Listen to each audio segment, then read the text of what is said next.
بسم اللہ الرحمن الرحیم۔ تمام دیکھنے اور سننے والوں کو السلام علیکم۔ مسند احمد میں ہے، رسول اللہ صلی اللہ علیہ وآلہ وسلم نے فرمایا کہ پہلے زمانے میں ایک بادشاہ تھا، اس کے ہاں ایک جادوگر تھا۔ جب جادوگر بوڑھا ہوا تو اس نے بادشاہ سے کہا کہ میں اب بوڑھا ہو گیا ہوں اور میری موت کا وقت قریب آ رہا ہے، مجھے کوئی بچہ سونپ دو، میں اسے جادو سکھا دوں۔ چنانچہ ایک ذہین لڑکے کو وہ تعلیم دینے لگا۔ لڑکا اس کے ہاں جاتا تو راستے میں ایک راہب کا گھر پڑتا، جہاں وہ عبادت میں اور واعظ و نصیحت میں مشغول ہوتا۔ یہ بھی وہاں کھڑا ہو جاتا اور اس کے طریقہ عبادت کو دیکھتا اور اس کی واعظ سنتا۔ آتے جاتے یہاں رک جایا کرتا تھا۔ جادوگر بھی مارتا تھا اور باپ بھی، کیونکہ وہاں وہ دیر سے پہنچتا اور یہاں بھی دیر سے آتا۔ ایک دن بچے نے راہب کے سامنے یہ شکایت پیش کی۔ راہب نے کہا، جب جادوگر تم سے پوچھے کہ کیوں دیر ہو گئی تو کہنا گھر والوں نے روک لیا تھا، اور اگر گھر والے بگڑے تو کہنا جادوگر نے روک لیا تھا۔ یوں ہی ایک زمانہ گزر گیا۔ ایک طرف تو وہ جادو سیکھتا رہا اور دوسری طرف کلام اللہ اور اللہ کا دین سیکھتا رہا۔ ایک دن یہ دیکھتا ہے کہ راستے میں ایک زبردست ہیبت ناک سانپ پڑا ہے، جس نے لوگوں کی آمد و رفت بند کر رکھی ہے۔ ادھر والے ادھر اور ادھر والے ادھر، سب لوگ ادھر ادھر پریشان کھڑے ہیں۔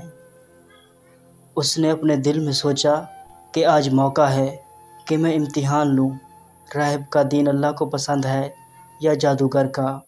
اس نے ایک پتھر اٹھایا اور یہ کہہ کر اس پر پھینکا کہ اے اللہ، اگر تیرے نزدیک راہب کا دین جادوگر کی تعلیم سے زیادہ محبوب ہے تو اس جانور کو اس پتھر سے ہلاک کر دے، تاکہ لوگوں کو اس بلا سے نجات مل جائے۔ پتھر لگتے ہی وہ جانور ہلاک ہو گیا اور لوگوں کا آنا جانا شروع ہو گیا۔ پھر لڑکے نے جا کر راہب کو خبر دی۔ اس نے کہا، پیارے بچے، آج کے دن تو مجھ سے افضل ہے، اب اللہ کی طرف سے تیری آزمائش ہوگی، اگر ایسا ہو تو لوگوں کو میری خبر نہ کرنا۔ اب اس بچے کے پاس حاجت مند لوگوں کا تانتا لگ گیا تھا۔ اس کی دعا سے مادرزاد اندھے، کوڑھی، جذامی اور ہر قسم کے بیمار اچھے ہونے لگے۔ بادشاہ کے ایک نابینا وزیر کے کان میں جب یہ بات پڑی تو وہ بڑے تحفے تحائف لے کر حاضر ہوا اور کہنے لگا، مجھے شفا دے دے تو یہ سب کو تجھے دے دوں گا۔ اس لڑکے نے کہا کہ شفا میرے ہاتھ میں نہیں، میں تو کسی کو بھی شفا نہیں دے سکتا، شفا دینا اللہ وحدہ لا شریک کا کام ہے، اگر اس پر ایمان لانے کا وعدہ کرتے ہو تو میں دعا کروں گا۔ اس وزیر نے اقرار کیا۔ بچے نے اس کے لیے دعا کی، اللہ نے اسے شفا عطا کر دی۔ وہ بادشاہ کے دربار میں آیا اور جس طرح اندھا ہونے سے پہلے کام کرتا تھا اسی طرح کام کرنے لگا۔ اس کی آنکھیں بالکل روشن تھیں۔ بادشاہ نے متعجب ہو کر پوچھا کہ تجھے آنکھیں کس نے دیں؟ اس نے کہا، میرے رب نے۔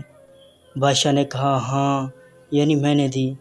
وزیر نے کہا، نہیں، میرا اور تیرا رب صرف اللہ ہے۔ اب بادشاہ نے اس کی مار پیٹ شروع کر دی اور طرح طرح کی تکلیفیں دینے لگا اور پوچھنے لگا، تجھے یہ تعلیم کس نے دی؟ آخر اس نے بتایا کہ میں نے اس بچے کے ہاتھ پر اسلام قبول کیا ہے۔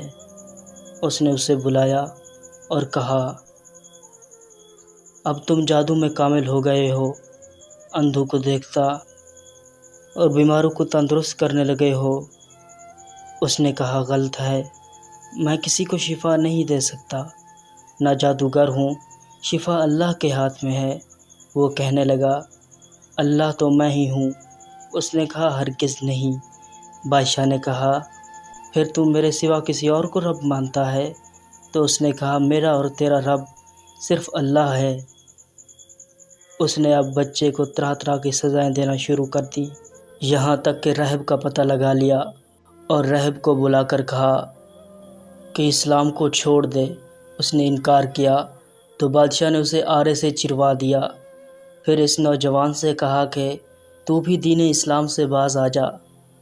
اس نے بھی انکار کیا تو بادشاہ نے اپنے سپاہیوں کو حکم دیا کہ اسے فلاں پہاڑی کی چوٹی پر لے جاؤ۔ وہاں پہنچ کر بھی اگر دین سے باز آ جائے تو اچھا ہے، ورنہ وہیں سے اسے دھکا دے دینا۔ چنانچہ سپاہی اسے پہاڑ کی چوٹی پر لے گئے۔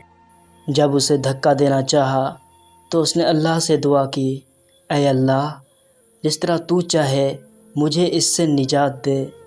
اس دعا کے ساتھ ہی پہاڑ ہلا اور سب سپاہی لڑھک گئے، صرف وہی بچہ باقی رہا۔ وہاں سے بادشاہ کے پاس گیا۔ بادشاہ نے کہا، یہ کیا ہوا؟ میرے سب سپاہی کہاں ہیں؟ بچے نے کہا، اللہ نے مجھے بچا لیا اور وہ سب ہلاک ہو گئے۔ بادشاہ نے اپنے دوسرے سپاہیوں کو حکم دیا، اسے کشتی میں بٹھا کر لے جاؤ اور سمندر میں پھینک آؤ۔ یہ لوگ اسے لے کر چلے گئے۔ سمندر کے بیچ میں پہنچ کر جب اسے پھینکنا چاہا تو پھر وہی دعا کی، اے اللہ، جس طرح تو چاہے مجھے ان سے بچا۔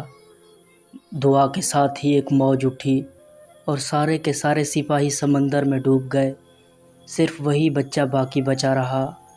پھر وہ بادشاہ کے پاس آیا اور کہنے لگا، میرے رب نے مجھے بچا لیا، اور اے بادشاہ، تو چاہے کتنی تدبیریں بھی کر لے تو مجھے ہلاک نہیں کر سکتا۔ صرف ایک صورت ہے، جس طرح میں کہوں اگر تو اسی طرح کرے تو میری جان نکل سکتی ہے۔ اس بچے نے کہا، تمام لوگوں کو ایک میدان میں اکٹھا کرو، پھر کھجور کے تنے پر مجھے سولی چڑھا اور میرے تیر کو میری کمان پر چڑھا اور کہے، اللہ کے نام سے جو اس بچے کا رب ہے، یہ تیر میری طرف پھینک دے، وہ مجھے لگے گا اور میں مر جاؤں گا۔ بادشاہ نے یہی کیا۔ تیر بچے کی کن پٹی پر لگا۔ اس نے اپنا ہاتھ اس جگہ پر رکھ لیا۔ چاروں طرف سے یہ آوازیں بلند ہونے لگیں، ہم اس بچے کے رب پر ایمان لائے۔ یہ حال دیکھ کر بادشاہ کے ساتھی بڑے گھبرائے اور کہنے لگے، ہم تو اس بچے کی ترکیب سمجھے ہی نہیں، دیکھیے اس کا اثر کیا پڑا۔ سب لوگ دین اسلام میں داخل ہو گئے۔ ہم نے تو اسے اس لیے قتل کیا تھا کہ کہیں اس کا مذہب پھیل نہ جائے، لیکن جو ڈر تھا سامنے آ ہی گیا اور سب مسلمان ہو گئے۔ بادشاہ نے کہا، اچھا یہ کرو، تمام محلوں اور راستوں میں خندقیں کھدواؤ، ان میں لکڑیاں بھرو اور آگ لگا دو۔ جو اس دین سے پھر جائے اسے چھوڑ دو اور دوسرے کو اس میں پھینک دو۔ مسلمانوں نے صبر اور سہارے کے ساتھ آگ میں جلنا منظور کیا اور اس میں کودنے لگے۔ البتہ ایک عورت جس کی گود میں دودھ پیتا چھوٹا سا بچہ تھا، ذرا جھجکی تو اس بچے کو اللہ تعالیٰ نے بولنے کی طاقت عطا کی۔ اس نے کہا، اماں کیا کر رہی ہو؟ تم تو حق پر ہو، صبر کرو اور اس میں کود پڑو۔